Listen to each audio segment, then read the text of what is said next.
What if the toughest men in the NFL, grown men who get paid millions to destroy each other on a football field every single Sunday, what if those men stopped everything they were doing and sent a message that made an entire city go quiet? Not a trash talk message, not a rivalry message, a message of grief. That's exactly what happened when the news broke about Frank Ragnow and the Detroit Lions. And once you hear the full story, every single layer of it, you're going to understand why this hit differently than almost anything we've seen in professional football in a long, long time. So buckle up, because this story isn't just about football. It's about pain, loyalty, sacrifice, brotherhood, and what it really means to give everything you have to a city that needed a hero. Let's go. Chapter 1. The Man in the Trenches.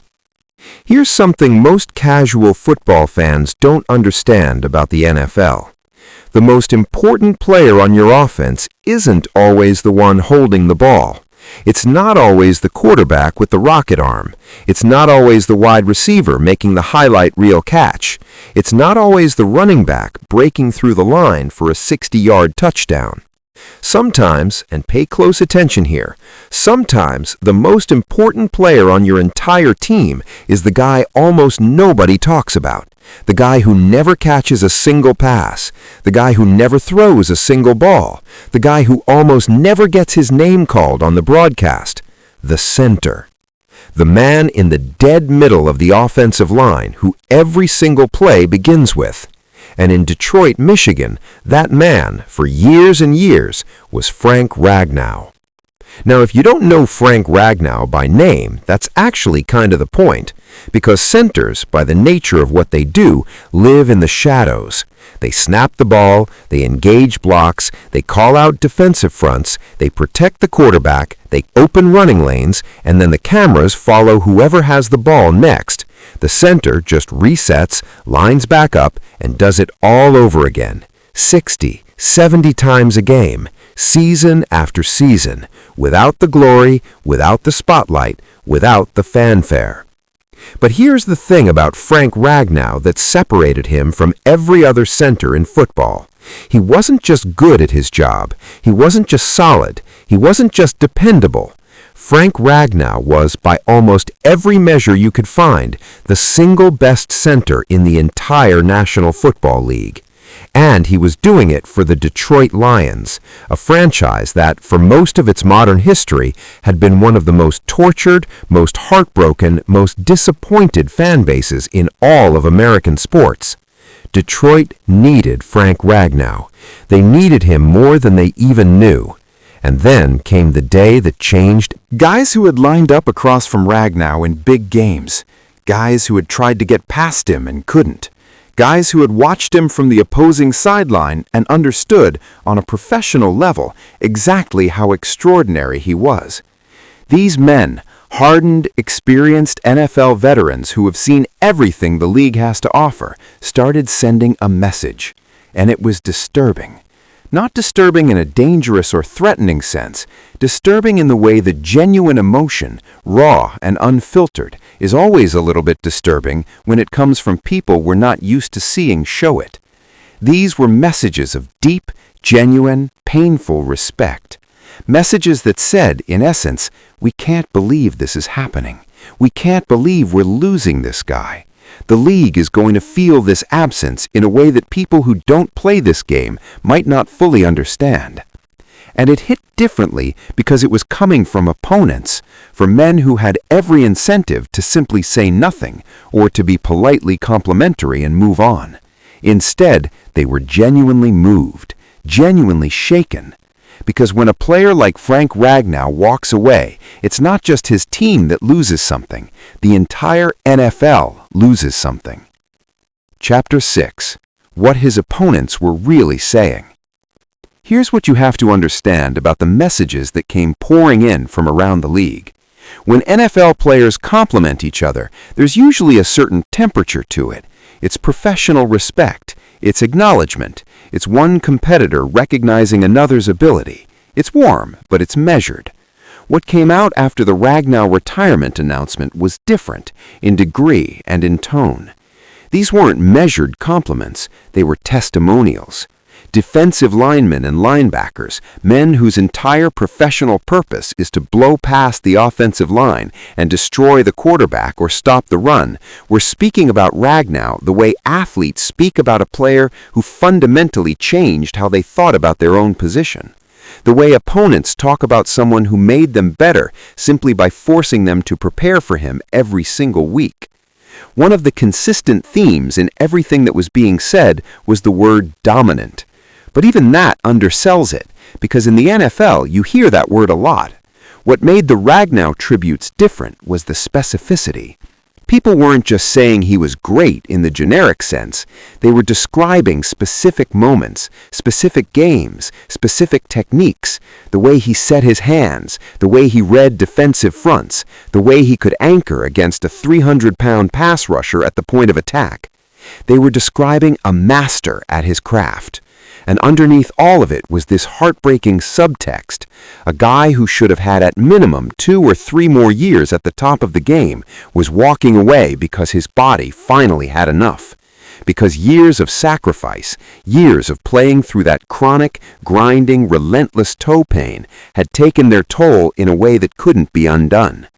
The message from around the league was disturbing because it revealed something uncomfortable, that sometimes the most dedicated, most selfless players pay the highest price. That the very quality that made Frank Ragnow a hero, his refusal to step back, his insistence on being there for his team no matter what, was also the thing that shortened his time in the game. There's a tragic irony in that, and it's the kind of irony that doesn't sit easily. Chapter 7. What Dan Campbell Said and What It Really Meant. You cannot tell the story of Frank Ragnow and the Detroit Lions without spending real time on Dan Campbell, because the relationship between Ragnow and Campbell, between this extraordinary center and this extraordinary head coach, is woven all the way through this story in ways that are important to understand. Dan Campbell came to Detroit as head coach in 2021. He came in with a reputation as a tough, old-school football guy. He came in making statements about biting people's kneecaps off, which sounds ridiculous until you realize that the entire point of that statement was to convey energy and edge and a belief that toughness was going to be the foundation of everything he built. Some people laughed at him, they doubted him, they wondered if he was too theatrical, too old-fashioned, too rough around the edges for the modern NFL. Those people stopped laughing pretty quickly, because Dan Campbell, building around Frank Ragnow and a group of players who bought completely into what he was selling, turned the Detroit Lions into one of the most exciting and competitive teams in the NFC. And the relationship between Campbell and Ragnow was something special, something you don't manufacture. You either have it or you don't, and they had it from the beginning. Campbell talks about Ragnow the way you talk about a brother, not a teammate, a brother. The level of respect is personal and deep and clearly genuine in a way that goes well beyond coach speak or PR management.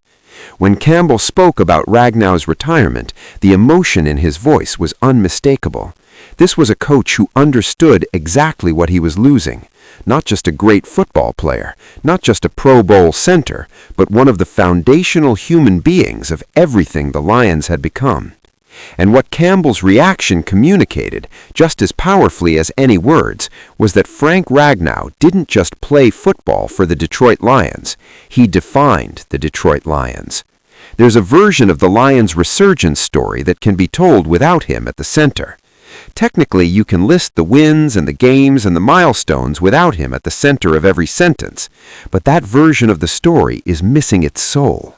Because the attitude that carried Detroit back, that nobody gives us anything, we're going to outwork you and outlast you and out-toughen you attitude, Frank Ragnow didn't just embody that attitude, he was the original source of it.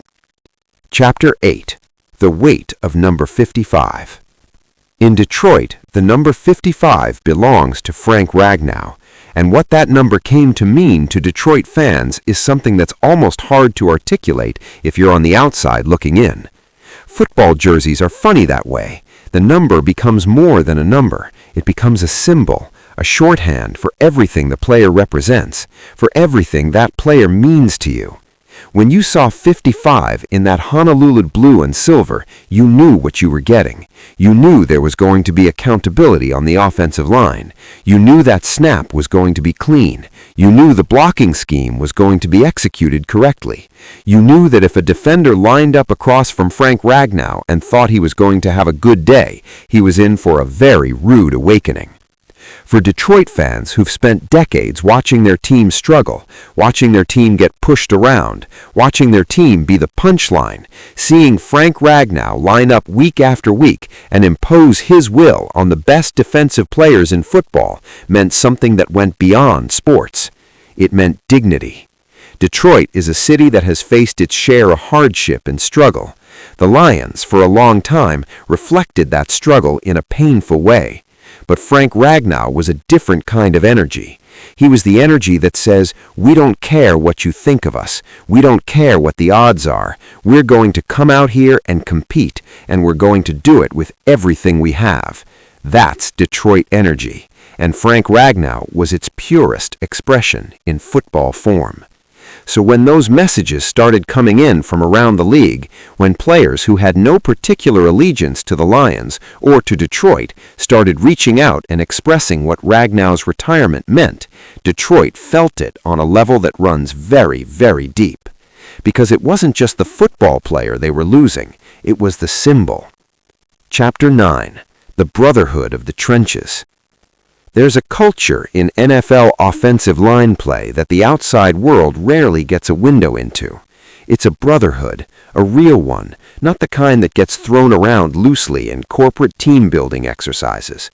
A genuine, forged-in-fire brotherhood built on shared suffering, shared sacrifice, and a shared understanding that what happens in the trenches on a football field is unlike anything else in team sports. Offensive linemen protect each other. They cover for each other. When one guy makes a mistake, the others help bail him out. When one guy gets hurt, the others pick up the slack. They spend more time together in film sessions and on practice fields and in meeting rooms than almost any other position group in football. And the center, Frank Ragnow's position, is the commander of it all. The center is the one who reads the defense before the snap. The center is the one who identifies the defensive front and communicates protection assignments to the entire line. The center is the bridge between the quarterback and the offensive line, the translator who makes sure everyone is on the same page before the play can even begin. When you're Frank Ragnow, that means you're not just responsible for your own block, you're responsible for the entire system. If you miss an assignment call, the left guard might get blindsided, the right tackle might be in the wrong position, the quarterback might take a hit he wasn't supposed to take. Frank Ragnow never wanted to be that guy, never wanted to be the reason his quarterback got hurt, or the reason a running back hit a wall instead of a gap. And the extraordinary thing, the thing that was at the heart of all those messages coming in from around the league, is that he never was. For years and years, while quietly managing some of the worst chronic pain a football player can endure, Frank Ragnow showed up and did his job at the highest possible level. His offensive line brothers knew what he was going through, and watching him do it anyway, watching him snap that ball and get off the line with explosive power and anchor against elite pass rushers at the point of attack, all while his foot was in agony, created a kind of reverence in them that you don't often see between grown men in competitive. The NFL is a brutal meritocracy. Sentiment is nice, but it doesn't win games. Teams don't keep players because they like them. They keep players because they produce. And every single team in the league, on some level, was aware that if Frank Ragnow had been available, if he had been a free agent who could go anywhere, every team in the league would have wanted him. Because what he provided was that rare, invaluable combination, the elite physical ability and the elite football intelligence and the elite character and the elite toughness. You can find players with one of those things, sometimes two, very occasionally three, All four at the level Frank Ragnow had them? That's why entire franchises get built around men like him. That's why the Detroit Lions became a different team from the ground up once he was fully established as their center. And that's why when the message came that he was walking away, the people who understood it best, the people who had played this game at the highest level, were genuinely, visibly shaken. Chapter 11. What Detroit means to a player like Ragnow. Here's something worth thinking about. Frank Ragnow could have, theoretically, at some point in his career, been elsewhere. The NFL is a business. Players move. Teams rebuild and restructure. Contracts end. But Frank Ragnow was a lion, completely, totally, in a way that you don't see as often as we all might like. And Detroit, in return, embraced him in a way that goes beyond what fans typically give to offensive linemen.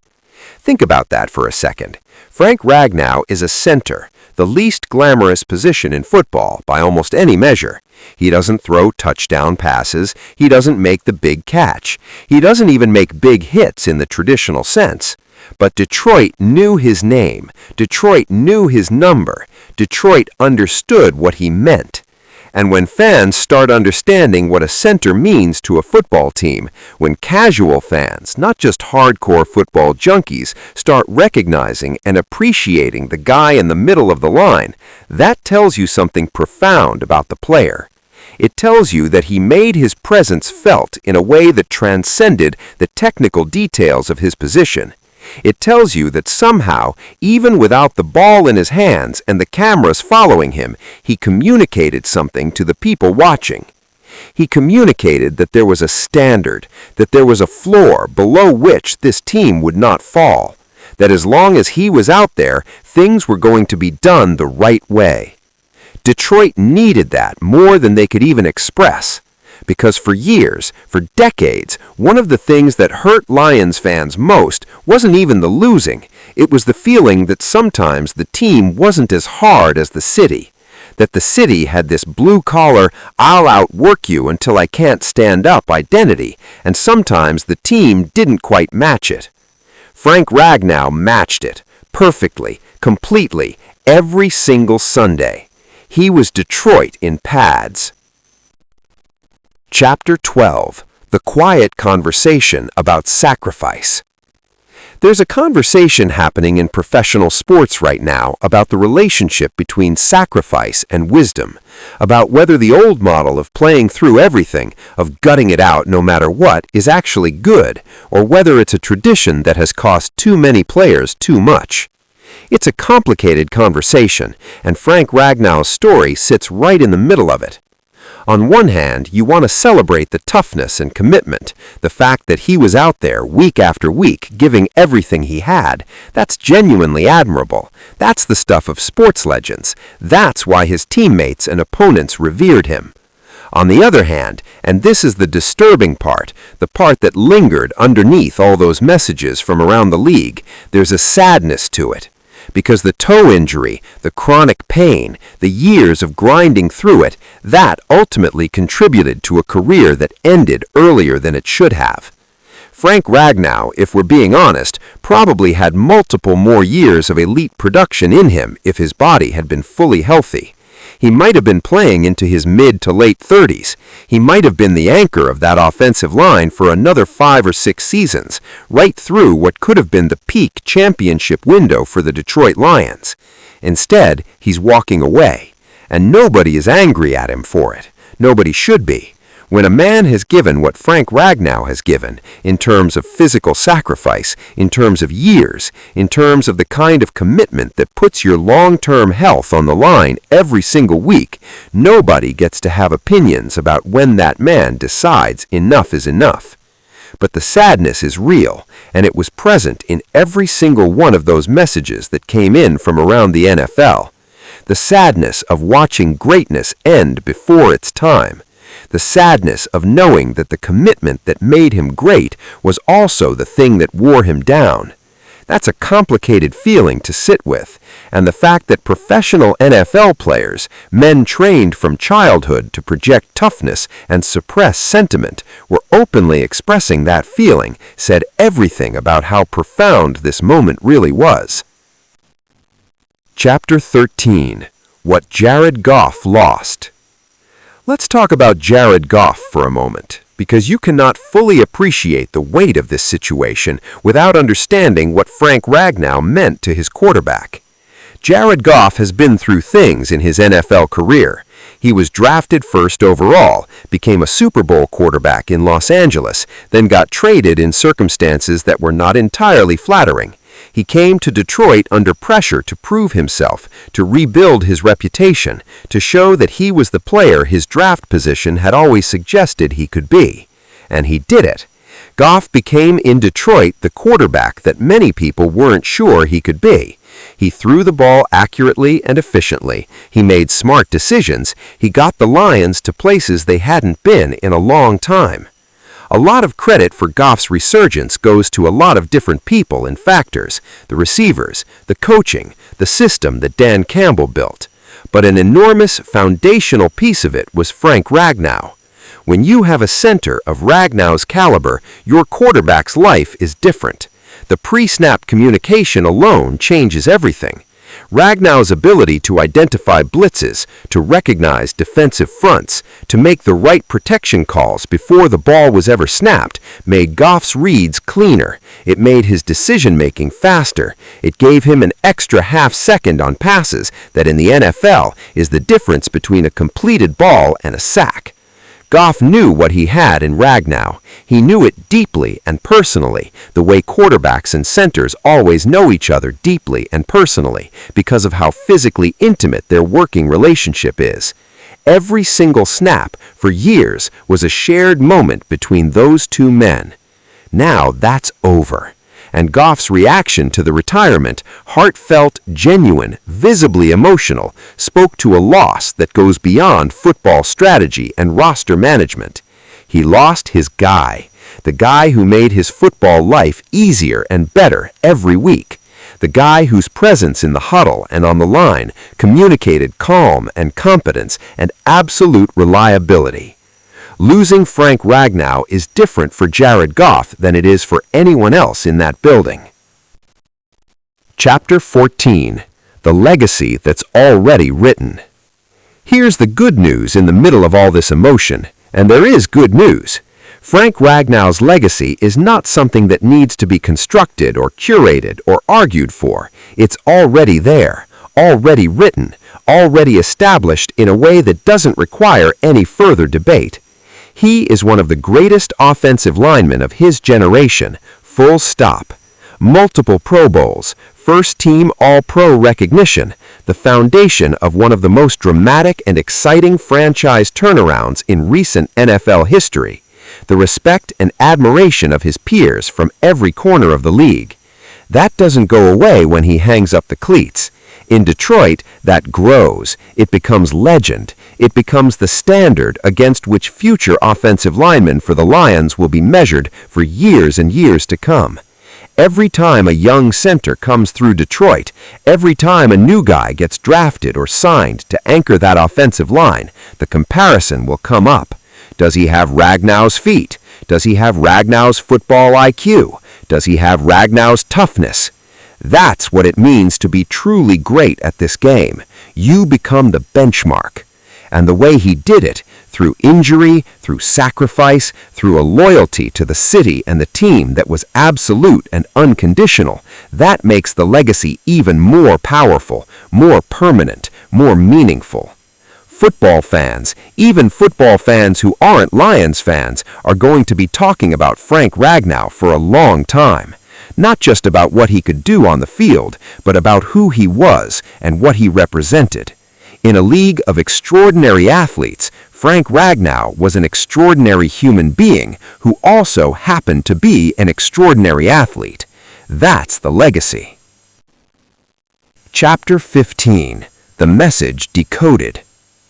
Let's come back to where we started, the messages from around the NFL, the thing this whole story has been building towards. Because now that you know everything, the years of sacrifice, the chronic pain, the loyalty to Detroit, the foundation he laid for an entire franchise resurgence, the relationship with teammates and his coach and his quarterback, now those messages mean something different than they did at the beginning. When NFL players from other teams sent in their tributes, their respects, their expressions of sadness and admiration, they weren't just being nice. They weren't performing for social media. They were doing something that professional athletes rarely do. They were looking at another player's career and acknowledging the full truth of it. Not just the accomplishments, those are easy to praise, but the cost, the human cost of being the kind of player Frank Ragnow was. When a defensive end who spent years trying to get past Ragnow says something like, "One of the best I ever faced," understand what that really means. It means I put in a full week of preparation specifically because of this man. It means I had to be better because of him. It means he pushed me to a level of readiness that made me a more complete player. That's a tribute, a real one. When a linebacker talks about Ragnow's intelligence and his ability to identify blitzes and make the right calls before the snap, understand what that really means. It means I got confused by him. It means I tried to fool him and I couldn't. It means he was always a step ahead of me, and I respect the hell out of that. The disturbing nature of these messages wasn't about anything dark or negative. It was disturbing in the sense that it revealed something uncomfortable and beautiful at the same time, that the game loses something genuinely irreplaceable when a player like this walks away, that no amount of preparation or drafting or developing can simply replace what Frank Ragnow brought to that line. Greatness has a presence, and when that presence is gone, even the people who were competing against it feel the absence. Chapter 16. What comes next for Detroit? The Lions are going to be okay. Let's be clear about that. This is a franchise that has built something real under Dan Campbell. They have genuine talent at every level of the roster. They have a quarterback who has proven himself. They have a culture that, and this is the thing that really matters, doesn't depend on any single player to survive. Frank Ragnow was instrumental in building that culture, fundamental to it. But the culture he helped create is now bigger than any one individual. It has taken root. It is spread through the locker room and the coaching staff and the fan base in a way that has a life of its own now. The Lions will find another center. They will develop that person, coach that person, build that person up in the image of the standard that Ragnow set. And whoever that person turns out to be will have one of the best blueprints in the entire NFL to follow. What Frank Ragnow left behind isn't just memories and statistics. He left behind a way of doing things, a way of preparing, a way of competing, a way of showing up for your teammates even when it costs you personally. That's a tribute, a real one. When a linebacker talks about Ragnow's intelligence and his ability to identify blitzes and make the right calls before the snap, understand what that really means. It means I got confused by him. It means I tried to fool him and I couldn't. It means he was always a step ahead of me, and I respect the hell out of that. The disturbing nature of these messages wasn't about anything dark or negative. It was disturbing in the sense that it revealed something uncomfortable and beautiful at the same time, that the game loses something genuinely irreplaceable when a player like this walks away, that no amount of preparation or drafting or developing can simply replace what Frank Ragnow brought to that line. Greatness has a presence, and when that presence is gone, even the people who were competing against it feel the absence. Chapter 16. What comes next for Detroit? The Lions are going to be okay. Let's be clear about that. This is a franchise that has built something real under Dan Campbell. They have genuine talent at every level of the roster. They have a quarterback who has proven himself. They have a culture that, and this is the thing that really matters, doesn't depend on any single player to survive. Frank Ragnow was instrumental in building that culture, fundamental to it. But the culture he helped create is now bigger than any one individual. It has taken root. It is spread through the locker room and the coaching staff and the fan base in a way that has a life of its own now. The Lions will find another center. They will develop that person, coach that person, build that person up in the image of the standard that Ragnow set. And whoever that person turns out to be will have one of the best blueprints in the entire NFL to follow. What Frank Ragnow left behind isn't just memories and statistics. He left behind a way of doing things, a way of preparing, a way of competing, a way of showing up for your teammates even when it costs you personally. That's a tribute, a real one.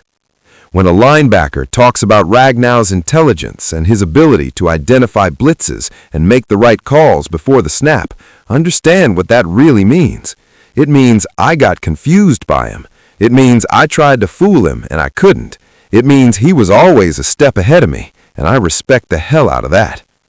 The disturbing nature of these messages wasn't about anything dark or negative. It was disturbing in the sense that it revealed something uncomfortable and beautiful at the same time.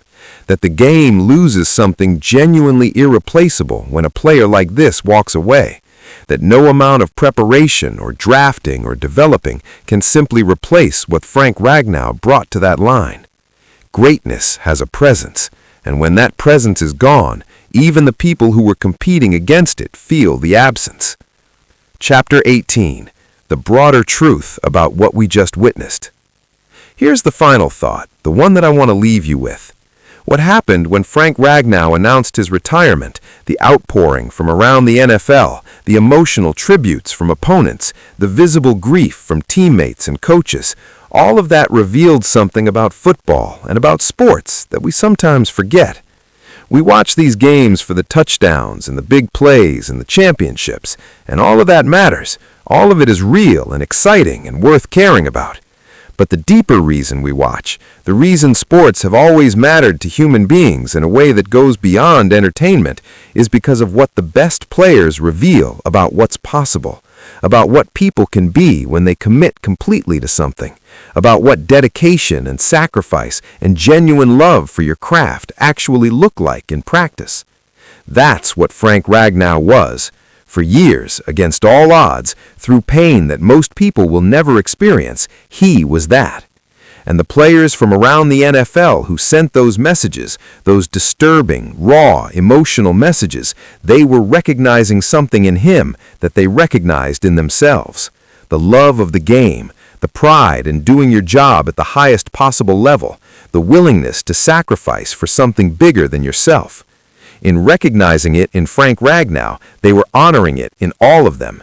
And in doing that, they gave Detroit and everyone who watched this story unfold a gift.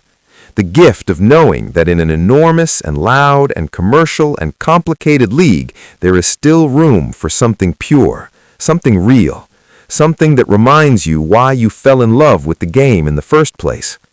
Frank Ragnow gave everything he had to the Detroit Lions. The Detroit Lions and the entire NFL will never forget it, and neither should we. Outro.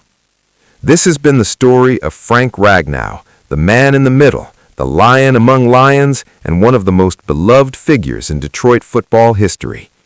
If this story hit you the way it hit me, if you felt something in hearing about this man's sacrifice and this city's love and this game's capacity for real human emotion, then I want you to do one thing. Just one thing. Think about who in your life is doing what Frank Ragnow did. Not in football, in life. The person who shows up every day, who does the hard, unglamorous work, who never makes the highlight reel, but is somehow fundamental to everything good that happens around them. Find that person and tell them what they mean to you. Because Frank Ragnow got his message from an entire NFL full of people who knew. Everyone deserves to hear it at least once. Detroit, this one was for you.